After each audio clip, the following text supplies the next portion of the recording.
مقبوضہ جموں اور کشمیر میں قابض بھارتی حکام نے پھر ایک بار شوپیاں اور پونچھ اضلاع میں ظالمانہ قانون UAPA کے تحت مزید 4 افراد کی جائیدادیں ضبط کر لیں۔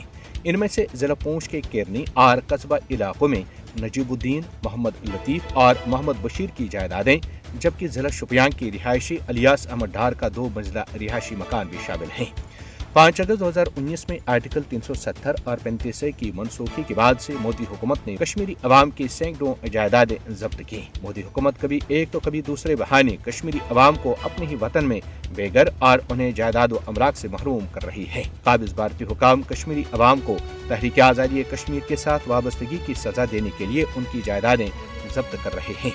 مودی حکومت نہ صرف کشمیری عوام کو بے گھر کرنے بلکہ ان کی شناخت سے محروم کرنے کا مذموم منصوبہ بھی بنا رہی ہے۔ مقبوضہ جموں اور کشمیر میں جائیداد و املاک کی غیر قانونی ضبطی اور مسماری بھارت کی منظم آبادکار نو آبادیاتی مہم کا باضابطہ حصہ ہے۔ بھارت اہل کشمیر کی آزادی کی آوازوں کو دبانے کے لیے ہر وحشانہ حربہ استعمال کر رہا ہے۔ البتہ یہ طے شدہ امر ہے کہ بھارتی سازشیں کشمیری عوام کو جدوجہد آزادی سے باز نہیں رکھ سکتیں۔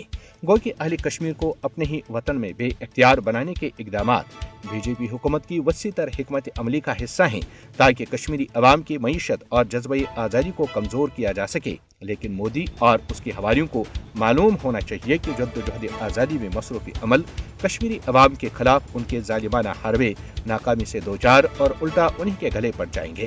5 اگست 2019 میں بھارتی حکومت کی طرف سے بین الاقوامی قوانین کی صریحاً خلاف ورزی اور مقبوضہ جموں اور کشمیر کی خصوصی حیثیت کی غیر قانونی منسوخی کے بعد سے BJP حکومت نے مختلف بہانوں سے کشمیری عوام کی سینکڑوں جائیدادیں ضبط کر لی ہیں۔